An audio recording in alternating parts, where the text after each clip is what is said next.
Hello everyone, and once again, welcome to my channel. This is Anthony, your Pinoy UKRN based here in the Isle of Man. And in today's vlog, I'm going to answer the questions kung paano ako nakarating ng Isle of Man, ano yung agency na ginamit ko, at kung ano yung mga reasons ko why I chose to live and work here in the Isle of Man. And I'm going to answer that in details as we go along. And before I proceed, I would like to thank all of you who supported me in all of my videos, and I hope that my videos are educational enough, to help you make your decisions, your future decisions, and I hope that you will consider moving to the Isle of Man. But if you think this is not for you, then it is your choice. But if you think that the Isle of Man can give you a better future, then that would be so much fun. Dahil talaga namang maliit lang yung isla namin, but we are still thriving. In fact, ngayon dito, we are COVID-free since the 1st of February 2021. Ayan, so we're living a normal life. Everything is back to normal. Kids can go to the parks and play. And most of all, kids are receiving child benefits regardless if you're on your Tier 2 visa. Anyway, that's just one of the reasons why I would love to live here in the Isle of Man as a nurse, of course. Alright, so the first question that I'll be answering is, Sir, ano po ba yung mga reasons ninyo kung bakit ninyo napili na mamuhay at magtrabaho sa Isle of Man as a nurse? Well, the very reason why I always wanted to be here on the Isle of Man is because the salary is way higher. So the wage is higher. In fact, guys, ang mga caregivers dito, yung mga healthcare assistants, they can earn as much as 15 pounds an hour. Right? There's a lot of Filipinos here who are caregivers, and they're earning as much as 3,000 pounds as well, every single month. Because of course kasama na yung overtime nila, but as caregiver, that's actually something, right? Kaya nung sinabi ko sa inyo na it is possible for you to earn 3,000 net income as a monthly on a monthly basis here on the Isle of Man working as a nurse, that is highly possible, ladies and gentlemen, because that is the standard of payment here, especially if you're working in a private institution or the nursing homes. Yung pinakita kong sahod sa inyo in my previous vlog, that's actually just nothing compared to those people, yung mga kaibigan ko na nagtatrabaho sa ibang nursing homes, dahil mas mataas ngayon kanilang sahod.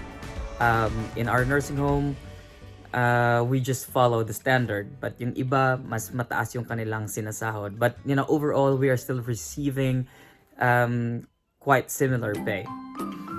So that's it. Secondly, when I did my research before in filing for dependent visas, yung Isle of Man at that time, wala talaga kaming IHS, wala kaming tinatawag na International Health Surcharge. And at that time, I believe in the UK, they're paying 400 pounds per year for 3 years, or how long the visa is going to be active. Kung 3 taon, then they have to pay 400 times 3 years. So kung ilang dependent na meron ka, yun yung i-multiply mo doon. So talagang napakalaki, right? So here on the Isle of Man, you just have to pay for the visa, and that's basically it. And thirdly, so on the Isle of Man, ganun din naman yung procedure sa pagkuha ng dependents. But here, we don't really have to loan money from the bank kasi nga dahil malaki na yung tinatanggap namin, and we don't have to pay for the IHS, madali lang naman i-achieve yung money requirement na dapat meron ka sa bangko for 90 days, right? And I will explain that later on sa another vlog that will tackle about application for Tier 2 work migrant visas for their dependents. So, thirdly, yung Isle of Man kasi, there's a lot of people that I already know here who have been living here for like over 20 years. Dahil yung mga tita, tito, ninang ko nandito, yung mga nanay at tatay ng classmates ko ng elementary at high school, they've been here for over 2 decades. For the reason na yung classmate ng nanay at tatay ko in high school, she opened an agency before. She used to own an agency before that that was responsible for giving Filipino people an opportunity to have a placement here on the Isle of Man as nurses and caregivers, and I believe domestics as well. So it never happened before in so many parts of the United Kingdom. Kung meron man nakapasok, most of them for sure, they have been affected. Nagkaroon ng recession at that time. So many of them also have moved here on the Isle of Man, and they were shocked because they've received more than double of what they were receiving back then in the UK as caregivers and nurses. So that's basically it. So I have a sense of family here. And lastly, of course, all expenses paid. Yung company nag-hire po sa akin, they actually paid for my OSCE, for my flights and hotel accommodation. And wala akong ginastos kahit na piso sa aking hotel accommodation and sa aking flights. Anyway, to cut the story short, those are my 4 main reasons why I wanted to live and work here on the Isle of Man. Okay, so and to answer the questions kung paano ako nakarating dito, ano yung agency na meron ako. So, kanina sinabi ko na yung nanay ng classmate ng nanay ko, may agency siya before, and she's the one responsible for bringing most of the Filipinos here straight from the Philippines to the Isle of Man. And kasama na doon yung mga nurses, caregivers, and even those who are working as, domestic workers. So it's going to be the same process, ladies and gentlemen. Kung hindi ka pa nakapag-register sa NMC as a nurse, kailangan mong mag-undergo ng registration process sa NMC, sa Nursing and Midwifery Council ng United Kingdom. So basically, you have to take the IELTS or the OET as well. Before, during our time, walang OET. And the IELTS, the required score is 7, and you have to achieve 7 in all bands. That's academic IELTS. And at that time, we're also required to take the academic IELTS for UKVI or UK Visas and Immigrations kasi requirement siya sa visa application. So going back, pagkatapos po makapasa ng language test, kailangan mo mag-register sa NMC website. So you have to pay a few dollars or a few pounds, and then that's the time that you can book for the first stage of your registration, which is the CBT or the computer-based test. So at that time, I'm not sure now, you can only take the exam in Cebu or Manila. So I had to take the test in Cebu at that time. So balikan lang, and after 30 minutes, you can already see the results of your test, kung pasado ba or hindi. Wala namang score yun. You can just see if you passed or you failed. So, luckily, I passed both of the exams, yung IELTS at saka yung aking CBT, so I was ready for my OSCE. So, before the OSCE, since you can only take it here in the UK, kailangan mo muna mag-visa application. So, that's the time that I have decided kung sino yung magiging employer ko nun. I was already offered a job in Buckinghamshire Hospital at that time, but I was only offered not even £22,000 a year annual income. So I couldn't, take that because it's very low. So yung offer naman dito sa akin, again, sa Isle of Man, was nearly £40,000 a year. Plus, considering the tax, it's only 10%. And there's tax capping and all things like that. It's very difficult to explain now. Wala nga kaming IHS, and there's child benefits, yung sinabi ng mga titas and tito sa akin, and I'm enjoying the benefits. So that's basically it, ladies and gentlemen. Ayun, so nag-lodge na ng documents, and before, it would take so long before you can receive your decision letter from the NMC. There's one of my cohorts, actually, she received hers in like 3 months. Talagang sobrang matagal before. Ngayon, you guys are lucky because since binaba na rin yung language test, binaba din yung mga presyo ng mga babayarin. mas pinadali na yung procedure para sa inyo. And in fact, you don't really have to take the UK IELTS just for you to apply for the visa. 'Di ba? So sobrang dali. At ngayon, temporarily tinanggal pa yung IHS. Meron pang tinatawag na health and care visa, which is very very cheap. Kahit na hindi na kayo maghanap ng sponsor, guys, kayang-kaya niyo na yung bayaran. Anyway, so that's it. So once after I received my decision letter, so I've gone through the same process as with you all guys. Dumanin ako ng mga IOM, yung mga check-up, yung mga ganon, yung mga medical, tapos yung mga POEA, ganyan. And then once I got here, I was very lucky. Talagang mabait yung mga tao. Sinundo ako ng matron ko, and I was brought to my accommodation. It was paid for a month, and then I've got supplies and everything that I needed. Binigyan nila ako. May TV, mga Filipino community, binigyan nila ako ng cutlery and microwave oven, yung ginagamit na pangluto para sa bigas, mga ganon. So that's all. And they've invited me sa kanilang bahay, and in fact there's one Filipino who was very nice before. In-invite nila ako tumira sa kanilang bahay, pati yung kaibigan ko. And then all of a sudden, yung kainan namin, syempre pwede na kaming lumipat, and we're all settled.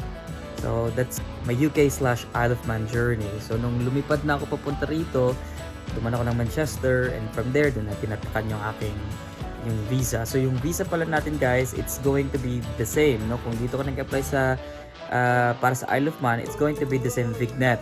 The only difference is that wala kaming BRP dito sa Isle of Man. So meron kaming certification na kami ay trabahante dito sa Isle of Man, and we are residents.